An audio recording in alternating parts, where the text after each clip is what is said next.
bienvenue dans le 19h, voici l'actualité. Sur haute instruction royale, les aides médicales à destination des pays du continent se poursuivent. Ce matin, des aides sont arrivées aux Comores. Elles succèdent à des aides similaires acheminées hier à Addis Abeba au profit de la Commission africaine. Plus que 2 jours avant l'ouverture des cafés et restaurants dans la zone 1, une réouverture conditionnée par le respect des mesures barrières. Le reportage est à suivre à Casablanca.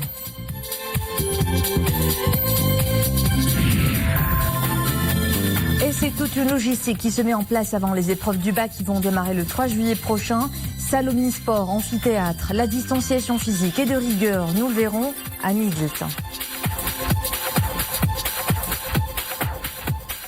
Mais avant tout cela, Sa Majesté le roi Mohamed VI a adressé un message de condoléances au président de la République centrafricaine, M. Faustin Archange Touadéra, suite au décès de l'ambassadeur de ce pays au Maroc, Ismaïla Nimaga.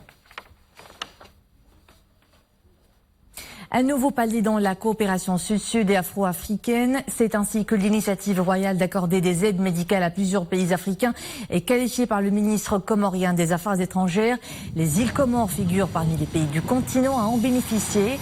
L'aide médicale marocaine destinée aux Comores dans le cadre d'un ensemble d'aides accordées sur très haute instruction de Sa Majesté le Roi à plusieurs pays africains pour les accompagner dans leurs efforts de lutte contre le coronavirus est arrivée ce matin à l'aéroport international de Moroni. Les équipements et produits composant l'aide marocaine ont été réceptionnés lors d'une cérémonie qui s'est déroulée en présence notamment de hauts responsables comoriens.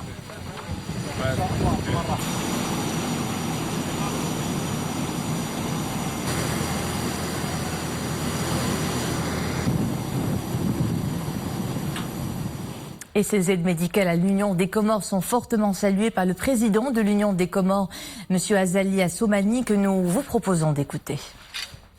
Au nom du gouvernement comorien et du peuple comorien, féliciter Dieu le miséricordieux pour l'opération réussie de Sa Majesté le roi Mohamed VI. Et nous prions ensemble que Dieu lui accorde une longue vie. Et puis aussi, on dit chez nous, c'est parmi les moments difficiles qu'on connaît les vrais amis. Effectivement, votre famille à ce moment-là, ce n'est pas la première, ni la dernière, mais quand même c'est un moment idéal parce qu'avec cette maladie qui est en train de ravager le monde entier, c'est un moment qu'on se connaît. Donc nous nous adressons nos remerciements, nous, peuple, gouvernement, pour ce don qui est envoyé. Et puis la façon, le fait de fréter un avion spécial pour venir, ça prouve effectivement cette fraternité. Donc, nous remercions ce don qui est venu à prénommer. Nous avons grand besoin, puisqu'effectivement, on est en train de s'atteler contre cette maladie. Mais on a besoin de l'expérience de l'aide des pays amis. Bon, on sait que le Maroc, il fait au mieux, d'après ce que nous apprenons par rapport à d'autres pays. Donc, leur expérience nous est très, très chère pour qu'on puisse s'y atteler. Et puis, dire que cet acte-là, ce n'est pas le premier ou le deuxième. Le pays, le Maroc, a toujours été à notre côté. Nous avons des relations séculaires. Et aujourd'hui, beaucoup de cadres de ce pays, que ce soit dans l'habitation, dans tous les secteurs, mais ils ont été fermés par le Maroc, au premier desquels moi-même. Donc, ça veut dire ce que ça veut dire.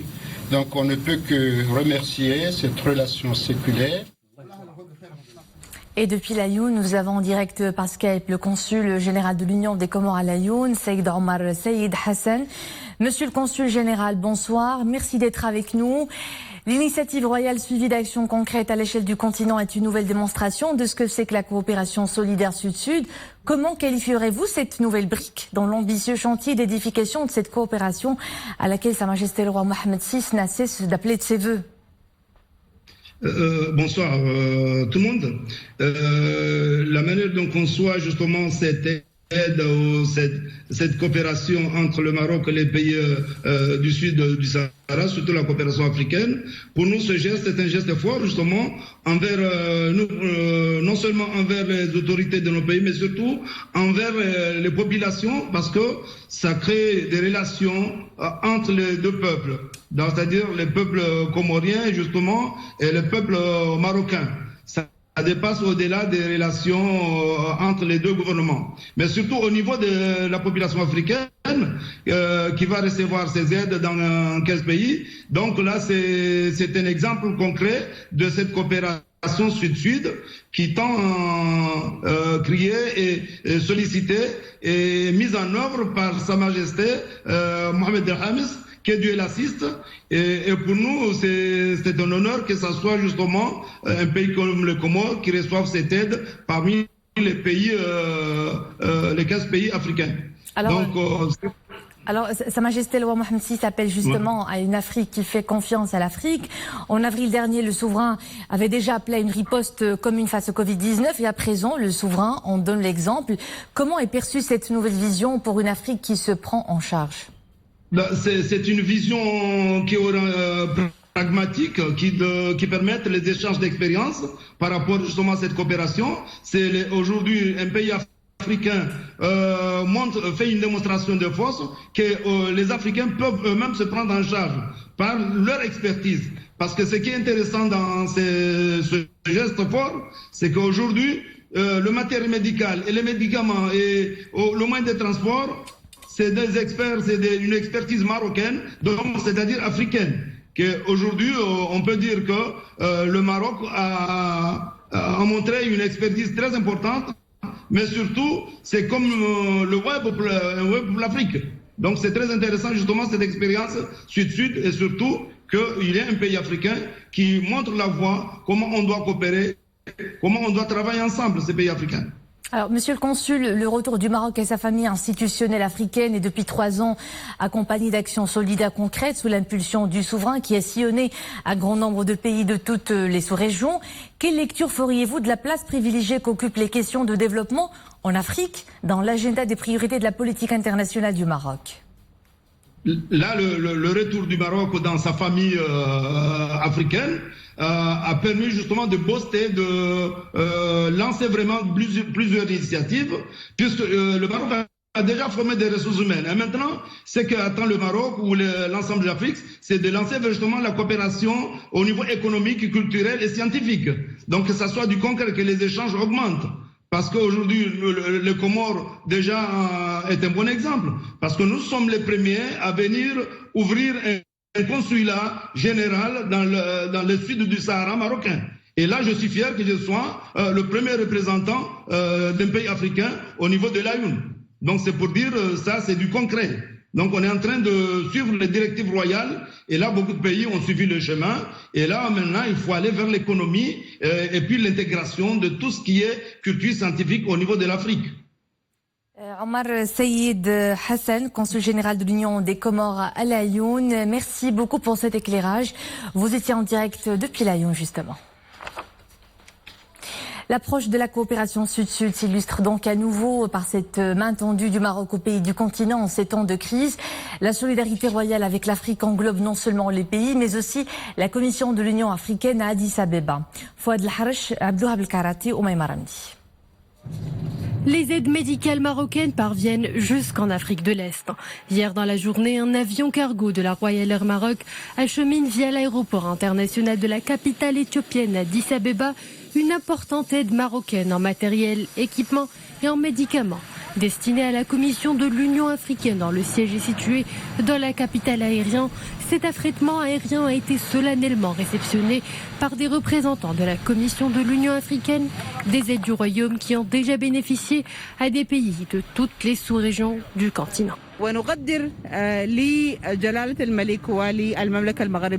ce geste, le Royaume du Maroc prête main forte, non seulement aux pays africains, mais aussi à la Commission de l'Union africaine. Ces aides qui nous sont parvenues sont des produits 100% marocains. Nous tenons à remercier le Maroc pour ses efforts.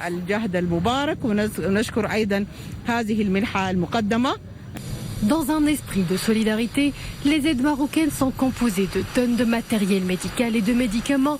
Une initiative royale qui tombe à point nommé. La solidarité Sud-Sud prend ici tout son sens. Cette initiative est une concrétisation de la politique portée par le Royaume pour une Afrique solidaire et unie. Ces aides envoyées à la Commission de l'Union africaine en ces temps critiques sont le parfait témoignage de cette vision royale. En avril dernier, Sa Majesté le roi Mohamed VI avait appelé un front uni face à la pandémie. Un geste humain qui prend aujourd'hui toute son ampleur avec les envois en série des aides à des pays du Maghreb, de l'Afrique de l'Ouest et de toutes les sous-régions du continent.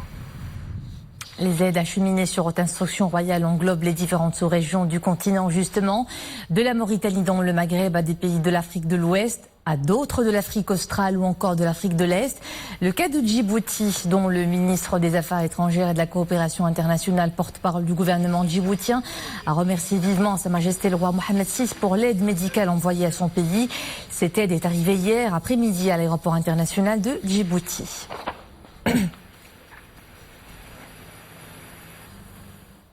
À présent, le bilan journalier du Covid-19 chez nous. 172 nouveaux cas d'infection et 41 guérisons ont été enregistrés au cours des dernières 24 heures et aucun décès. Le taux de guérison est de 81,3% et celui de létalité est de 2,1%.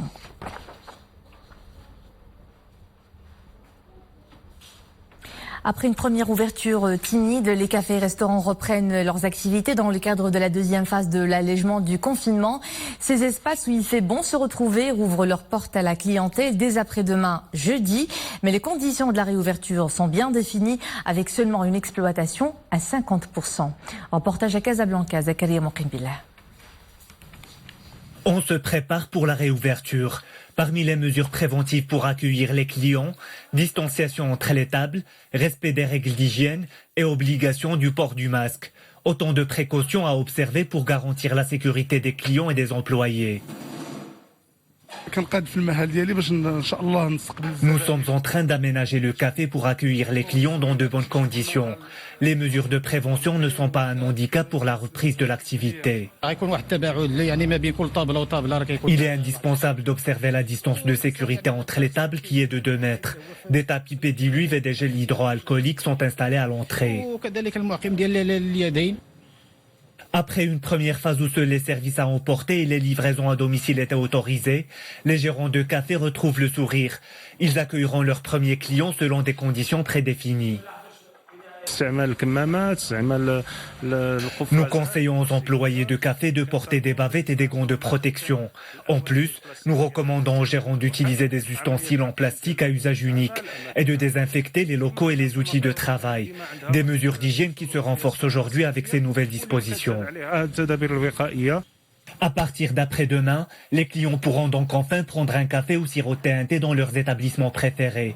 Pour que reprise rime avec vigilance, les clients et professionnels sont invités à adopter un comportement responsable pour réussir à contenir la propagation du coronavirus. Réunion aujourd'hui de la Commission royale du pèlerinage, réunion durant laquelle a été annoncé que le pèlerinage de la saison 1441 de l'Hégire n'aura pas lieu suite à la décision des autorités saoudiennes de n'autoriser le pèlerinage qu'un nombre limité de pèlerins, dits de l'intérieur, c'est-à-dire les personnes de toute nationalité résidant en Arabie Saoudite.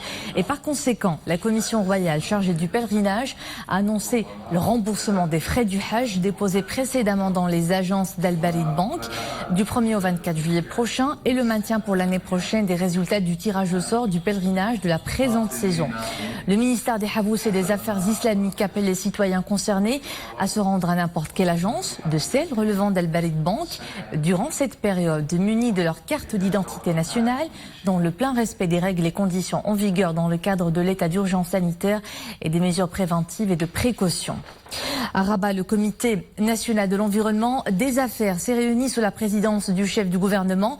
Lors de cette réunion, le président de la CGEM a lancé un plaidoyer pour réactiver la plateforme CGEM Gouvernement.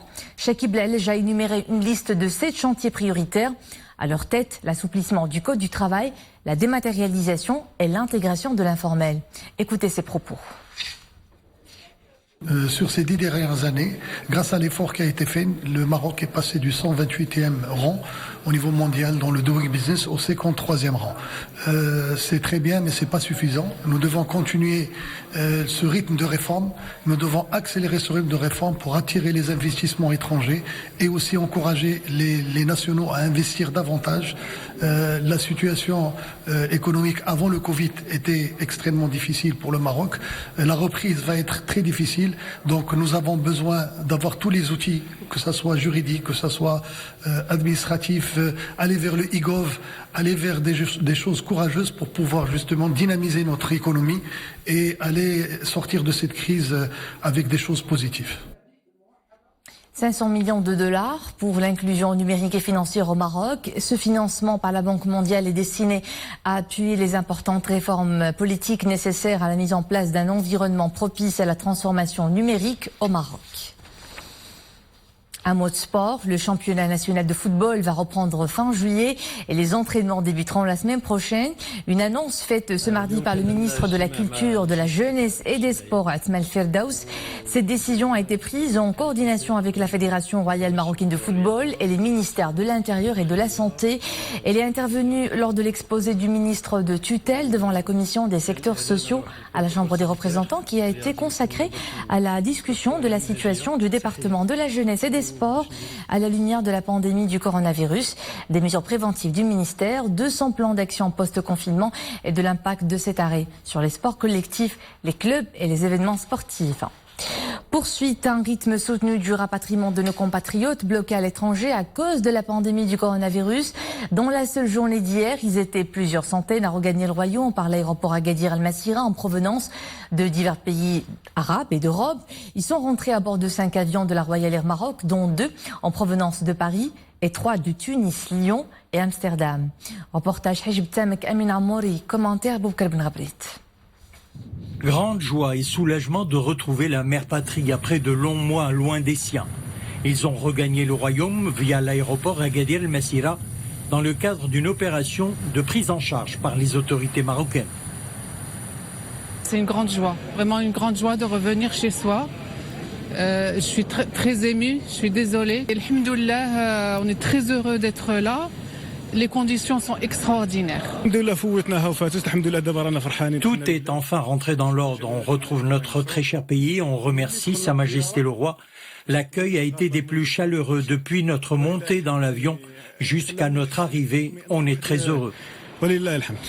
Je suis resté bloqué plus de 3 mois à Tunis. Nous voilà aujourd'hui ici dans notre pays. L'accueil a été parfait.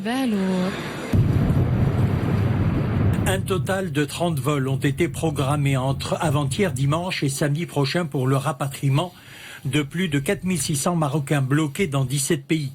Depuis le début de la pandémie, les représentations diplomatiques à l'étranger avaient œuvré à la prise en charge des Marocains bloqués à cause de la crise.